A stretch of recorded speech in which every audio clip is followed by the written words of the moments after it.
उदाराम मेघवाल को लेकर ये परसेप्शन ये कहा जाता है कई राजनीतिक गलियारों में या आमतौर पर जब देखते हैं लोग बातें करते हैं कि उदाराम मेघवाल जो समुदाय हैं, विशेष समुदाय, उनको लड़ाने का काम करते हैं, एक दूसरे के ऊपर झूठे मुकदमे करवाते हैं, SC ST के मुकदमे करवाते हैं, फिर उन लोगों को फंसाते हैं, फिर धरने प्रदर्शन करते हैं और धरने प्रदर्शन करके कुछ लोगों को, कुछ समुदाय को टारगेट करते हैं। नमस्कार, मैं हूं अशोक शेरा और आप देख रहे हैं नेताजी ऑनलाइन। आज हमारे साथ एक ऐसे नेताजी हैं जिन्होंने वर्ष 2018 में शिव विधानसभा क्षेत्र से चुनाव लड़ा। राष्ट्रीय लोकतांत्रिक पार्टी से 51,000 वोट मिल गए। एक ऐसे नेताजी हैं जिनको लेकर यह कहा जाता है कि ये हर दबे पिछड़े लोगों के साथ हर समय खड़े रहते हैं। इनको लेकर ये चर्चाएं भी हैं कि एक जाति विशेष समुदाय के नेता है। इनको लेकर परसेप्शन ये भी है कि ये लोगों के साथ खड़े रहते हैं, तब वहां पर एक बड़ा हुजूम उमड़ जाता है। कई बार इनके बयान चर्चाओं में रहते हैं। खूब सारे सवाल हैं जिनको लेकर आप लोग भी ये सोचते हैं कि इन सवालों के जवाब ये नेताजी दें। उनका जवाब क्या आता है, आज हम तमाम प्रकार के सवाल पूछेंगे, इनसे उनका जवाब भी मांगेंगे। जी हां, मैं बात कर रहा हूं पूर्व प्रधान एवं सामाजिक कार्यकर्ता उदाराम मेघवाल की। उदाराम मेघवाल हालांकि राजनीति से तो लंबे समय में सक्रिय है और वर्तमान में ये हर समय जहां किसी गरीब, शोषित, पीड़ित के साथ कोई अन्याय होता है तब ये खड़े रहते हैं। और जब लोग ये खड़े रहते हैं तब इनको लेकर ये चर्चाएं भी होती हैं कि उदाराम जी तो किसी न किसी लोगों को परेशान करने के लिए, उनको फंसाने के लिए और एक एक्ट के तहत लोगों को पैसे दिलाने के लिए सब कर रहे हैं। ये तमाम सवाल इनसे जानेंगे। सर, सबसे पहले तो आपका स्वागत है हमारे इस विशेष शो नेताजी ऑनलाइन में।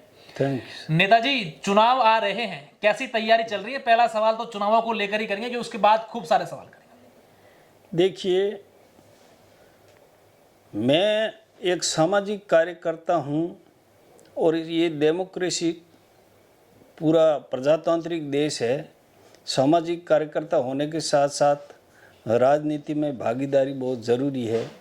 तो इसलिए मैं सामाजिक काम जो राजनीति के माध्यम से सामाजिक कार्य करना चाहता हूँ, लोगों का हौसला बढ़ाना चाहता हूँ, लोगों को उनके अधिकार से वाकिफ कराना चाहता हूँ। और मेरा उद्देश्य किसी राजनीतिक दल में रहूँ तो मेरे समाज की पैरवी के लिए रहूँ, न कि उनकी चाकरी के लिए। हाँ, पार्टी में रहना कोई गुनाह नहीं है, पार्टी में अनुशासन की एक सीमा होती है, लेकिन अपने समाज की कुर्बानी दे करके मैं पार्टी किसी के अनुशासन में नहीं रह सकता। इसी वजह से लोग मुझे, जैसे आपने फरमाया कि कई चीज़ें आरोप प्रत्यारोप लगाते हैं, और ये डेमोक्रेसी है, किसी को किसी के बारे में कहने का अधिकार है। और मैं कभी भी किसी की जो आरोप लगाते हैं उसका जवाब देना ठीक नहीं समझता हूं कि मुझे उनके प्रमाण पत्र की जरूरत नहीं है। बिल्कुल।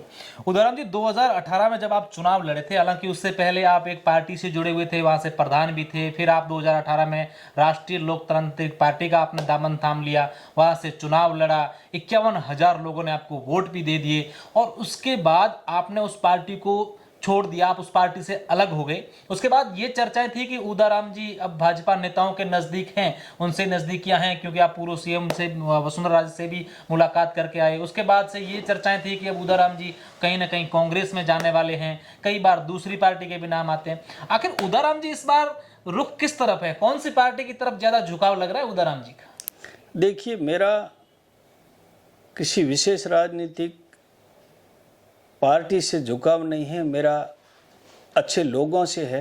दोनों ही राजनीतिक दल और तीसरी राष्ट्रीय लोकतांत्रिक पार्टी, उनके सामान्य कई अच्छे नेताओं से मेरे अच्छे ताल्लुकात हैं। और कुछ लोगों को मेरी कार्यशैली ठीक नहीं लगती होगी, तो मैं पहले तो 51,000 वोटों की बात करता हूँ तो मैं सलाम उन लोगों को करना चाहता हूँ जिन लोगों ने मुझे 51 लाख वोट दे करके मेरी हैसियत बढ़ाई, मुझे पहले मैं प्रधान भी बनाया, मुझे जिला परिषद सदस्य बनाया।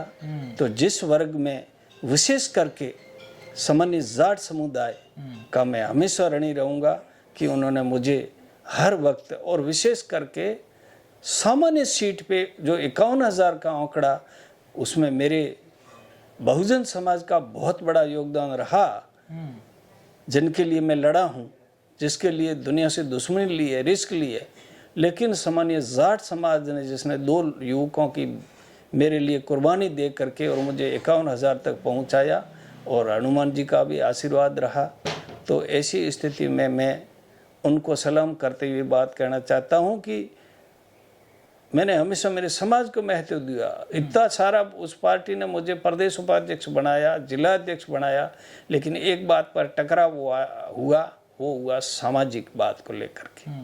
कुछ मैंने निवेदन किया था सामान्य हनुमान जी से, उनको भी किसी ने कहा होगा, वो बात उन्होंने नहीं मानी और इस्तीफे की मेरे को नौबत पड़ी, लेकिन मैंने सच्चाई के लिए इस्तीफा दिया, पुलिस के साहसी उन जवानों के लिए दिया। अपराधी की कोई जात नहीं होती है, पुलिस की जात नहीं होती है, इसलिए उनके लिए मैंने मेरी इच्छा अनुसार इस्तीफा दिया। लेकिन न तो मैंने कोई हमारे सामान्य उस पार्टी के नेताओं के बारे में कोई ओछी टिप्पणी की, और न सामान्य हनुमान जी बेनीवाल साहब ने मेरे बारे में कोई कहा। तो इस बात का मुझे खुशी है कि अच्छा, अब बातचीत हो रही है, हनुमान जी ऑफर कर रहे? नहीं, उस दिन के बाद में सामान्य हनुमान जी बेनीवाल साहब से मेरी कोई न तो मुलाकात हुई, न किसी प्रकार का उन्होंने फ़ोन किया, न मैंने किया। सामान्य जो हमारे प्रदेश अध्यक्ष रहे थे और अभी भी है राष्ट्रीय लोकतंत्र पार्टी में, उनसे बातचीत भी, वो हमारे कई प्रदर्शनों में शामिल हुए। जब जब अनुसूचित जाति और जनजाति पर जुल्म हुआ तो राष्ट्रीय लोकतांत्रिक पार्टी के प्रदेश अध्यक्ष और दूसरे कार्यकर्ता भी कंधे से कंधे मिला करके हमें न्याय दिलाने में जो उन्होंने सहयोग दिया, वो आपसी, भले ही मैं पार्टी से निकला हूँ, लेकिन अभी तक हमारा जो भाईचारा है वही का वही कायम है। अच्छा उदाराम जी, राजनीतिक गलियारों में ये चर्चाएं हैं कि उदाराम जी इस बार चौटन विधानसभा क्षेत्र से तैयारी कर रहे हैं और कई बड़ी पार्टियों के जो नेता हैं वो भी उदाराम जी से संपर्क कर रहे हैं, उदाराम जी भी उनसे संपर्क कर रहे हैं कि भाई अगर मुझे बड़ी पार्टी मौका देती है तो मैं इस विधानसभा क्षेत्र से चुनाव लड़ूंगा। या फिर उदाराम जी के दिमाग में ये है कि भाई इस बार अगर पार्टी मौका दे या कोई पार्टी नहीं दे, मैं तो चुनावी मैदान में हूँ और इस बार चुनाव जरूर लड़ूंगा। देखिए, मैं तो चुनाव लड़ूंगा इस विचारधारा का मैं कभी रहा न। मैं बहुत सारे आंदोलन किए और मेरे ये कोई 5-25 हज़ार लाने की हैसियत लंबे समय से 1998 से लेकर आज दिन तक रही है। तो मैंने उस समाज के सहयोग और भरोसे को कभी बेजा इस्तेमाल नहीं किया, उसको खपाया नहीं। इसलिए मैं चुनाव लड़ूंगा ही लड़ूंगा। हाँ, राजनीति में रहा हूँ, अभी भी सामाजिक कार्यकर्ता हूँ, समाज की सेवा करना चाहता हूँ। कोई अच्छा ऑप्शन मुझे मिला तो मैं निश्चित रूप पे उस पर करूँगा। रही बात नेताओं से मुलाकात की, तो सामान्य भारतीय जनता पार्टी से, सामान्य कांग्रेस के कई सामान्य नेता है जो जिनसे मेरे अच्छे ताल्लुकात हैं, तो उन लोगों से बातचीत होती रहती हैं। लेकिन अभी तक मेरे को न तो उन्होंने ये कोई खास करके कहा कि पार्टी में आ जाओ और आपको ये देते हैं। हाँ ठीक है, लोग चुनाव में मुझे जोड़ना चाहते हैं ताकि अनुसूचित जाति और जनजाति के जो वोट हैं, जो मेरे पर भरोसा करते हैं, और अगर मैं किसी राजनीतिक दल में शामिल होऊंगा तो निश्चित तौर पे दूसरे लोगों को भी लगता है और मुझे भी लगता है कि उस पार्टी को फायदा होगा।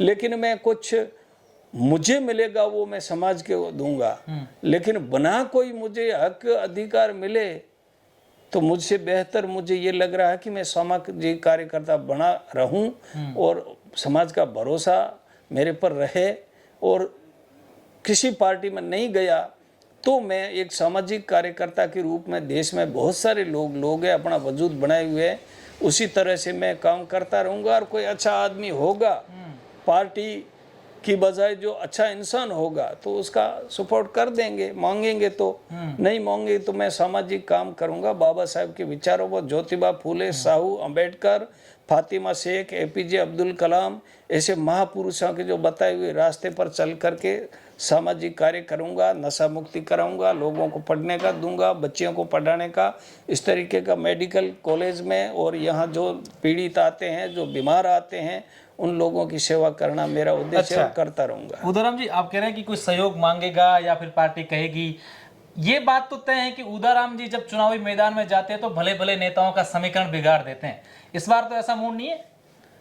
देखिए, समीकरण बनते हैं बिगड़ते हैं उससे अलग बात है, लेकिन निश्चित तौर पे किसी पार्टी को ज्वाइन किया तो सामने वाली पार्टी के मेरे समाज के लोग, और मैं खाली उनको वोट दिला करके वाहवाही लेने के लिए नहीं जाऊंगा। मुझे ये देखना पड़ेगा कि मैं इस पार्टी में जाऊंगा उसमें मेरे समाज को क्या मिल रहा है। मैं कहता हूं कि आज़ादी के बाद में जो ऐसे पद पड़े हैं, चाहे CWC में हो, चाहे चिल्ड्रन कोर्ट में हो, चाहे उपभोक्ता में हो, चाहे और किसी भी जो इस प्रकार की जो नियुक्तियां हैं राजनीतिक, आज दिन तक आज़ादी के बाद इतनी सरकारें रहने के बाद में हमारे अनुसूचित जाति और जनजाति के व्यक्ति को डिपोटेड नहीं किया गया, जो अनडायरेक्ट रूप से फर्स्ट ग्रेड लेवल के अधिकारी मतलब जज बने हुए बैठे हैं। मैं अल्पसंख्यक समाज में भी जागृति आई कि आज एक आदमी जो मल्हार खान जैसा व्यक्ति जो फर्स्ट क्लास का मजिस्ट्रेट बना हुआ है, जैसे कमाल खान जी हैं, वो आज PP बने हुए, एक बालोतरा में सामान्य अल्पसंख्यक का। मुझे खुशी होती है कि ये छोटा सा समुदाय बिना पढ़े लिखे लेकिन इन राजनेताओं की मतलब सहयोग से वो लोग पदों पर पहुंचे, लेकिन हम लोगों को तो वो चखा ही नहीं चाशनी कि ये भी कोई चीज, हमें तो बस हैंडपंप होना चाहिए, हमारे मास्टर को यहाँ लगाओ, पटवारी को यहाँ लगाओ, इन चीजों में ही हम उलझे हुए हैं। जबकि सत्ता क्या होती है, सत्ता की चाशनी है, वो अगर मुझे मौका मिला तो मैं चखाऊंगा कि इसको चाटिए कि क्या है इसका स्वाद, तो फिर लोग समझ जाएंगे। अभी हमारे को उस चखने को नहीं दिया। हमारा तो अनुसूचित जाति जनजाति का व्यक्ति सामान्य वृद्धि चंद जी जैन साहब हुआ करते थे या ऐसे नेता होते थे, तब यहाँ एक SC या ST का IPS IAS रहता था, एक बड़ा पद RAS और RPS का रहता था, तहसीलदार रहते थे। अब हमारे लोगों को यहाँ एंट्री नहीं होने दी जाती है। उदाराम जी को लेकर ये चर्चाएं हैं कि उदाराम जी बाड़मेर के विधायक मेवाराम जैन के जो खास लोग हैं उनमें से कहीं ना कहीं आपका नाम है। देखो, मेवाराम जी मेरे बड़े भाई है और उनसे हमारे कभी मैं पार्टियों में रहा हूं तो कभी वोट नहीं दिलाए होंगे, तो हालांकि मैं शुरुआत से सरपंच से लेकर के अब तक मेवाराम जी के कई बार साथ भी रहा हूं तो कई बार विरोध में भी रहा हूं, लेकिन हमारे घरेलू जो ताल्लुकात है वो ताल्लुकात बिगड़े नहीं है। और आज भी वो मुझे कई जो उनके राज में मैंने अगेंस्ट चुनाव लड़ा था कांग्रेस के, उसके बावजूद भी हमारा जो भाईचारा है, हम एक गांव के हैं, तो सामान्य मेवाराम जी भी जिस प्रकार से, और मेरी जब उम्र थोड़ी बड़ी हुई मैं भी पॉजिटिव दिमाग से जो अच्छा आदमी होता है उसका साथ दे करके कुछ न कुछ मेरे कहने से मेवाराम जी ने कई काम किए। अधिकारी, बड़े बड़े अधिकारियों से लेकर के छोटे कर्मचारियों तक उनको कहीं ट्रांसफर पोस्टिंग दिलाना, जो भी काम था मेवाराम जी ने किया। इसलिए मेरे आज उनके पहले से भी बेहतर ताल्लुकात है और मैं उसका सम्मान करता हूं, और मुझे वो अपना समझ करके कोई मैं काम कहता हूं तो उनसे बनता है वो करते हैं। अच्छा उदाराम जी, ये भी चर्चाएं राजनीतिक गलियारों में चलती है कि जब चुनाव आते हैं तब जातीय फैक्टर चलता है। उदाराम जी एक विधानसभा क्षेत्र में एक नेता को अपने समाज के या बहुजन समाज के जो वोट है वो दिलाने का काम करते हैं, उसके बदले में कहते हैं कि आप उस विधानसभा क्षेत्र से मेरा ये सपोर्ट करवाएं। ऐसा कभी होता है? नहीं, सौदों वाली राजनीति तो इतना बड़ा मैं लीडर ही हूँ नहीं। हाँ, बड़े समाज होते हैं, जैसे सामान्य गंगाराम जी चौधरी साहब थे, उन्होंने कई समीकरण बिठाए थे, राजपूत समाज के वोट उनको मिलते थे गंगाराम जी साहब को, और कई जगह राजपूत समाज के हमारे जिस क्षेत्र से जैसे शिव से, तो गंगाराम जी साहब के इशारे पे इस प्रकार सामान्य स्वर्गीय हमारा गंगाराम जी चौधरी साहब और आदरणीय स्वर्गीय आदि जी का बहुत घरेलू ताल्लुकात रहा। उन्होंने भी अल्पसंख्यक समुदाय के वोटों को गंगाराम जी के दिलाए और गंगाराम जी ने अपने वर्ग के वोट दिला करके लंबा समय ये लेता रहा। लेकिन हमारे समाज दबा कुचला समाज है, हमारा समाज अभी राजनीति में नहीं आया। इतने दिन तो हम ये भी नहीं समझते थे कि दर्द होता क्या है राजनीति का। अब हमारे लोग छटपटाने लगे दर्द से कि नहीं, हम लोग जितनी संख्या है उतना हमारे को हक नहीं मिल रहा है, उतना हमारा बोलने वाला दूसरे समाजों के जो लीडर बोलते हैं वैसा हमारे समाज के लीडर दब के नहीं बोलते हैं, और इस कारण से हम लोगों को हक नहीं मिल रहे हैं। हमारे संख्या के आधार पर हमारे को जो मिलना चाहिए हक वो नहीं मिल रहा है, तो इसलिए अब दर्द महसूस हो रहा है। दवा तो हमारे वर्ग के पास नहीं है, लेकिन जिस प्रकार की जागृति आई है, जिस प्रकार के एजुकेशन फैला है, उस हिसाब से निश्चित तौर पे आने वाले समय में ये दर्द की दवा भी ढूंढ लेंगे। बिल्कुल। अब राजनीतिक बातें हो गई, अब अपन उदाराम जी, मैं चाहूंगा उदाराम मेघवाल का जब इंटरव्यू चल रहा हो और सामाजिक बातें नहीं हो, अन्य पिछड़े जो गरीब तबके के लोग हैं उनकी बातें नहीं हो, तब इंटरव्यू अधूरा रहता है। उदाराम मेघवाल को लेकर ये परसेप्शन ये कहा जाता है कई राजनीतिक गलियारों में या आमतौर पर जब देखते हैं लोग बातें करते हैं कि उदाराम मेघवाल जो समुदाय हैं, विशेष समुदाय, उनको लड़ाने का काम करते हैं, एक दूसरे के ऊपर झूठे मुकदमे करवाते हैं, SC ST के मुकदमे करवाते हैं, फिर उन लोगों को फंसाते हैं, फिर धरने प्रदर्शन करते हैं और धरने प्रदर्शन करके कुछ लोगों को, कुछ समुदाय को टारगेट करते हैं। उधर देखिए, मैं जिस गांव में पैदा हुआ हूं वो गांव सामान्य राठौड़ जाति का जो राजपूत समुदाय से उसका जागीरी गांव है। मेरे पड़ोस में चारणों का जागीरी गांव है, फोगेरा है, रेडाना है, ये पूरे के पूरे मेरे अड़ोस पड़ोस के गांव है। ओल आर, एक खावड़ और दूसरे ये बसिया, इन लोगों के बीच में बैठा हूं और आप पता कर लीजिए कि मेरे गांव में हम मेघवालों और राजपूतों और चारणों के सिवा कोई दूसरी जाति नहीं है। एक मेरा सियों का घर है। आजादी के बाद 2 केस दर्ज हुए और उसी दोनों में ही मैंने साथ में रह करके राजीनामा करवाया। अब रही बात, जब उदाराम के ऊपर आरोप लगता है कि चोटन में कराता है, कि सिवाना में कराता है। पिछले दिन हम जब 17 तारीख को सम्मेलन में सामान्य कार्यकर्ता भगवान सिंह जी वो बोले कि 1100 केस दर्ज हुए, उसमें से 900 साढ़े 900 केस सामान्य राजपूत समाज पर हुए केस। तो राजपूत समाज पर 900 केस का आंकड़ा झूठा बता करके आपस में फ्रैक्शन पैदा करके ये अनुसूचित जाति के लोग, मेरी लाइफ में मैंने किसी राजपूत के बच्चे कल के जन्मे को तू नहीं कहा है, लेकिन दुर्भाग्य है कि हम उस वर्ग से आते हैं, हमारे बारे में कुछ भी बोल जाते हैं, हमारे महापुरुषों के बारे में बोल देते हैं, हमारे संविधान के जो देश का है। और आज जो मैं पढ़ रहा था कि जो संविधान या देश के खिलाफ बोलेगा वो देशद्रोही का कानून लागू होगा। तो हमारे महापुरुषों के बारे में, महापुरुष किसके बांटे हुए होते हैं? संविधान को लिखने के लिए ड्राफ्टिंग कमेटी के चेयरमैन डॉक्टर बाबा साहब अम्बेडकर थे, उसके साथ में कई महापुरुष साथ में रहे कमेटी के। तो उन्होंने इस देश को संविधान दिया और उसके बावजूद उनके बारे में या एट्रोसिटी एक्ट जो गरीबों को न्याय देने के बारे में, या ये जो कल्याणकारी योजनाएं सामान्य मोदी जी से पहले भी एट्रोसिटी एक्ट 89 में आया VP सिंह के राज में, उसके बाद में इसको कांग्रेस ने मजबूत किया और उसके बाद में मोदी जी ने जब देश की 2 अक्टूबर को जब भारत बंद हुआ और कुछ इसमें छेड़छाड़ की कोशिश की सामान्य न्यायालय ने, तो फिर देश का जो जिस प्रकार की आवाज उठी उसको देख करके मोदी जी की सरकार ने अमेंडमेंट किया और गरीबों को न्याय देने का किए। और मैं जो लोग कहते हैं कि उदाराम इसमें पैसे खाता है, मैं आज आपके माध्यम से ये कहना चाहता हूं कि जो कोई असली है वो बात दबा नहीं। एक आदमी जो सिंगल फोटो कॉपी के भी अगर उदाराम ने 1 रुपया लिया है तो वो 2 सामने वाले आरोपी लाए। देखो मेरे खिलाफ में भी लोग होंगे ना मेरे वर्ग के, एक आदमी लाओ। और 35 साल से अधिक मेरा जो सामाजिक जीवन है उसमें एक शिकायत उदाराम के बारे में कोई बताया कि मेरे से 1 रुपया लिया। उदाराम जी, SC ST के जो प्रकरण होते हैं, अगर पुलिस के आंकड़े बात करें, सरकारी आंकड़ों की बात करें, तो अधिकतर जो है उन पर FIR लग जाती है। क्या मानते हैं, क्या हो रहा है? क्या झूठे मुकदमे दर्ज होते हैं या फिर उसमें भी कुछ काल में? मेरी बात सुनिए,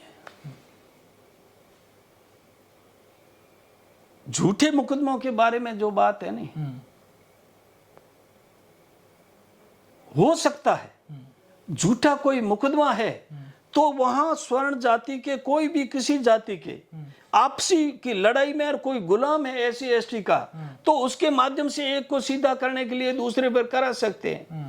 अरे साहब, जिन लोगों के हाथ पैर कटे हुए, सिर फटे हुए, आप कितनी स्टोरियां कर रहे हो और फिर बदनाम हमारे साथ में। चलो मेरा एक बार आंकड़ा आ रहा है मेरे खिलाफ में, जो उदाराम ने 15-16 मुकदमे दर्ज किए। आजकल एक फोटो वायरल हो रहा है, फोटो वायरल हुआ, उसका आप रिजल्ट देखिए। सारे के सारे सामान्य वर्ग के सामान्य अधिकारियों ने जांच की और उसमें सब में जुर्म प्रमाणित माना।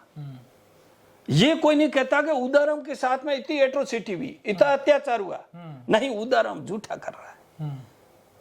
उदाराम तो झूठा था, लेकिन पुलिस के अधिकारी तो झूठे नहीं है। नहीं, जो एफआईआर लगती है उसको तो आप साइड में करके उसको प्रचारित करते हो।